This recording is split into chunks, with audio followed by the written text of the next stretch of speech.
Mesdames et messieurs, bonsoir. C'est 15h le CAL du Caire. C'est le temps donc de notre journal complet en langue française que j'ai le plaisir de vous présenter durant les prochaines minutes. Tout de suite, le principal titre. Le Premier ministre Dr Moustapha Madbouli inspecte le central Ramsès endommagé par un incendie.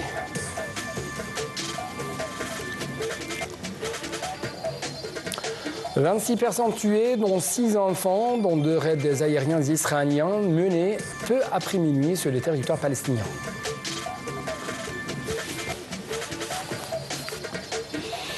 Le ministre iranien des Affaires étrangères s'entretient avec le prince héritier saoudien 2 semaines après le cessez-le-feu entre l'Iran et Israël.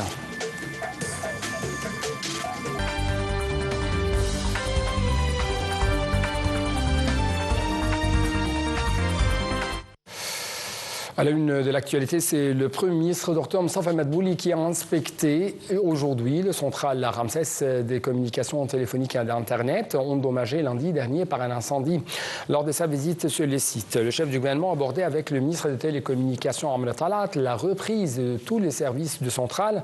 Le ministère de la Santé avait annoncé hier que 4 personnes avaient été tuées, 27 autres blessées lundi soir au Caire dans l'incendie du centre de télécommunications de Ramsès.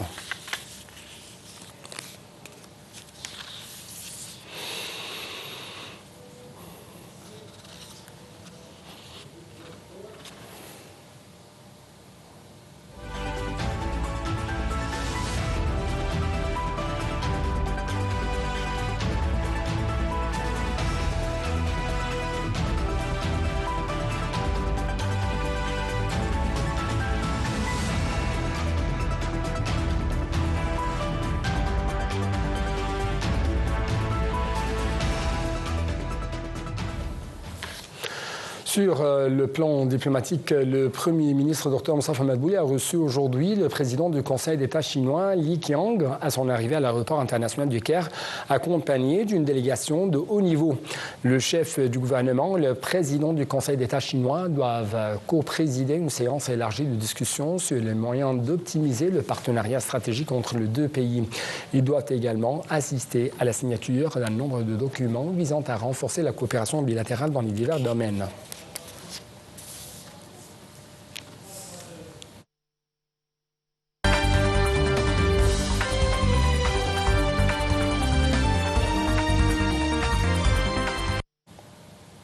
Passons donc à la bande de Gaza, où la défense civile a fait état aujourd'hui de 26 personnes tuées, dont 6 enfants, dans 2 raids aériens israéliens menés peu après minuit sur le territoire palestinien. Selon le porte-parole de la défense civile, Mahmoud Abbassal, les nouveaux bombardements israéliens ont touché le sud et le nord de la bande de Gaza. Depuis le 7 octobre 2023, les forces d'occupation israéliennes ont lancé une offensive sur la bande de Gaza, faisant 57 575 morts parmi les civils, dont une majorité d'enfants et des femmes, et 136 879 blessés. Il s'agit d'un bilan préliminaire, car de nombreuses victimes restent sous les décombres et dans les rues, inaccessibles aux ambulances et aux équipes de secours. Le Premier ministre israélien Benjamin Netanyahu a déclaré qu'il a examiné les efforts déployés pour la libération des otages et des détenus à Gaza lors de ses pourparlers à la Maison-Blanche avec le président américain Donald Trump. Cette rencontre est la deuxième en 24 heures entre les deux présidents, entre les deux leaders, au moment où Donald Trump intensifie la pression sur le Premier ministre israélien pour qu'il parvienne à un accord mettant fin à la tragédie de guerre à Gaza. L'émissaire spécial de Washington, Steve Witkoff, a déclaré qu'il a dit au mouvement Hamas, par la médiation, que le cessez-le-feu se poursuivra après la trêve de 60 jours si les négociations se poursuivent. Il a précisé que 10 otages vivants seront libérés et 9 otages décédés seront restitués.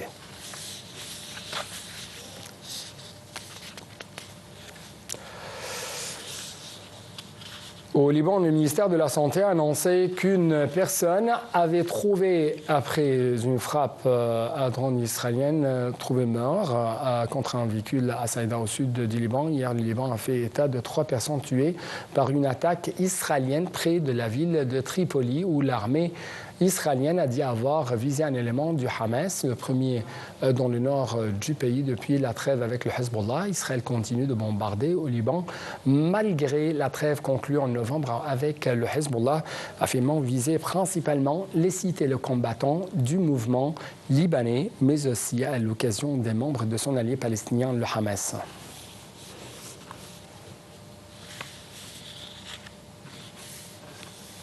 La diplomatie saoudienne a annoncé hier soir que le ministre iranien des Affaires étrangères, Abbas Araghchi, s'est entretenu avec le prince héritier saoudien Mohammed Ben Salman 2 semaines après le cessez-le-feu.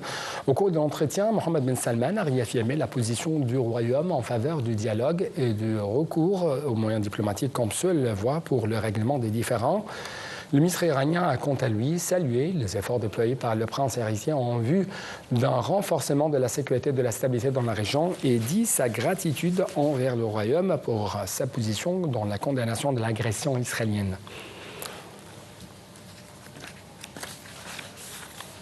L'Iran a de même déclaré hier qu'il n'avait fait aucune demande de négociation avec les États-Unis, contrairement à ce qu'a affirmé le président américain Donald Trump après les attaques israéliennes et les attaques américaines contre les installations nucléaires iraniennes.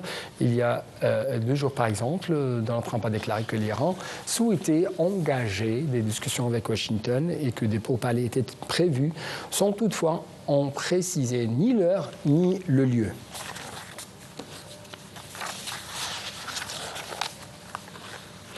En Turquie, le chef du parti des travailleurs du Kurdistan, le PKK, Abdullah Öcalan, a promis dans un message diffusé aujourd'hui la mise en œuvre rapidement du désarmement de son mouvement.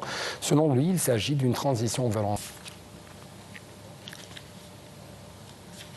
Taïwan a donné aujourd'hui le coup d'envoi de ses exercices militaires annuels visant à stimuler la défense de l'île contre une potentielle attaque chinoise. Des systèmes de lance-roquettes multiples HIMARS fraîchement livrés par les États-Unis seront donc utilisés pendant les exercices. Avant le début de ces exercices, le ministère taïwanais de la Défense affirmait aujourd'hui avoir détecté 31 avions et 7 navires militaires chinois aux alentours de l'île au cours des 24 heures courantes.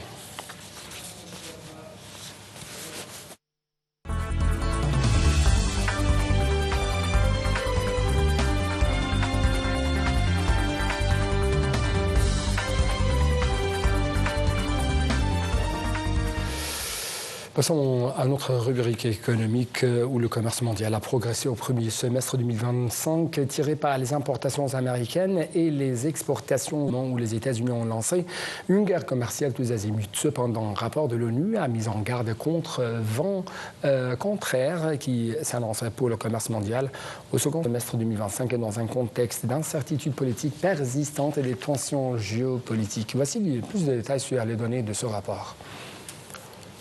Dans un communiqué, l'ONU Commerce et Développement a rapporté des dernières données montrant que le commerce mondial a augmenté d'environ 300 milliards de dollars au cours du premier semestre 2025, malgré un ralentissement de la croissance. Auprès de l'ONU Commerce et Développement, cela correspond à une progression d'environ 1,7% par rapport au second semestre 2024, corrigé des variations saisonnières.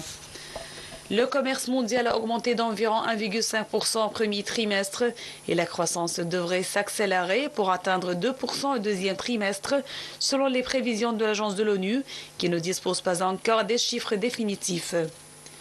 Le communiqué de l'agence a aussi cité que les économies développées ont devancé les pays en développement au premier trimestre, inversant ainsi la tendance récente qui favorisait les pays du Sud. Ce revirement s'explique par une hausse de 14% des importations américaines et de 6% des exportations de l'Union européenne au premier trimestre. La forte augmentation des importations américaines est due à l'anticipation des droits de douane supplémentaires, les entreprises américaines ayant stocké des marchandises avant l'entrée en vigueur des droits de douane le 5 avril. En revanche, les pays en développement ont enregistré une baisse de 2% de leurs importations. Le rapport a aussi mis en garde contre les vents contraires qui s'annoncent pour le commerce mondial au second semestre 2025 dans un contexte d'incertitude politique persistante, de tensions géopolitiques et de signes de ralentissement de croissance mondiale.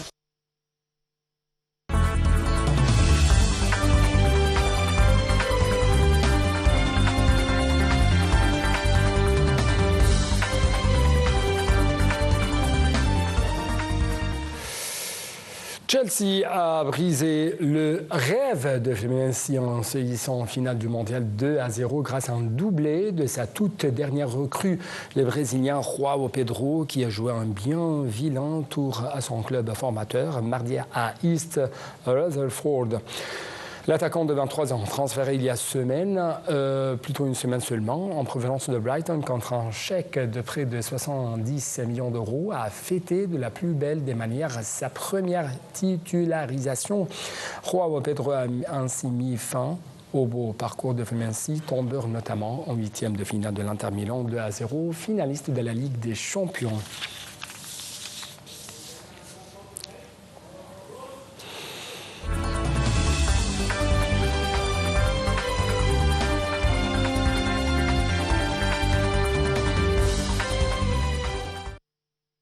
Clôturons donc cette édition par ce reportage concernant des violents incendies frappant la Syrie et la France. Les autorités syriennes ont demandé hier à l'Union européenne de les aider à combattre les feux de forêt dans la province côtière de Latakia qui ont déjà ravagé quelques 100 km² de zones boisées.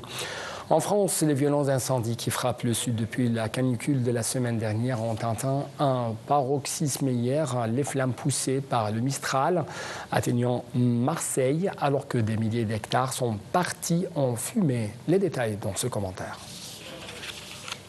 Nous avons demandé l'aide de l'Union européenne pour combattre les incendies. C'est ce qu'a déclaré le ministre syrien chargé des situations d'urgence et des catastrophes, Raed al-Saleh. Des équipes de pompiers venus de Jordanie, de Turquie et du Liban ont déjà rejoint leurs homologues syriens, confrontés à des conditions particulièrement difficiles, températures élevées, vents violents, relief montagnard escarpé et présence de mines dans un pays meurtri par des années de guerre. Les conditions météorologiques contribuent grandement à l'extension des incendies. Des vents forts ont étendu les incendies dans la nuit à Razaneia, village de la région de Latakia, où les secouristes ont pu évacuer les femmes et les enfants et contenir le feu avec l'aide des habitants. Par ailleurs, en France, les violents incendies qui frappent le sud depuis la canicule la semaine dernière ont atteint un paroxysme mardi. Les flammes poussées par le Mistral atteignant Marseille, alors que des milliers d'hectares sont partis en fumée. Les premiers grands incendies de la saison ont éclaté en France ce week-end dans plusieurs départements du sud, provoquant de grands embouteillages en plein week-end de départ en vacances. Faisons un bilan de ce sinistre pas encore fixé mais qui pourrait l'être au cours des prochaines heures. Le ministre de l'Intérieur a souligné que 400 personnes avaient été évacuées, dont les 71 résidents d'un établissement pour personnes âgées Open Mirabeau. De plus, 63 maisons ont été touchées, dont une dizaine brûlées et pratiquement détruites. Fin donc de notre jeune campion en langue française. Merci beaucoup pour votre attention. Toujours bon suite de nos programmes sur votre deuxième chaîne nationale. Au revoir.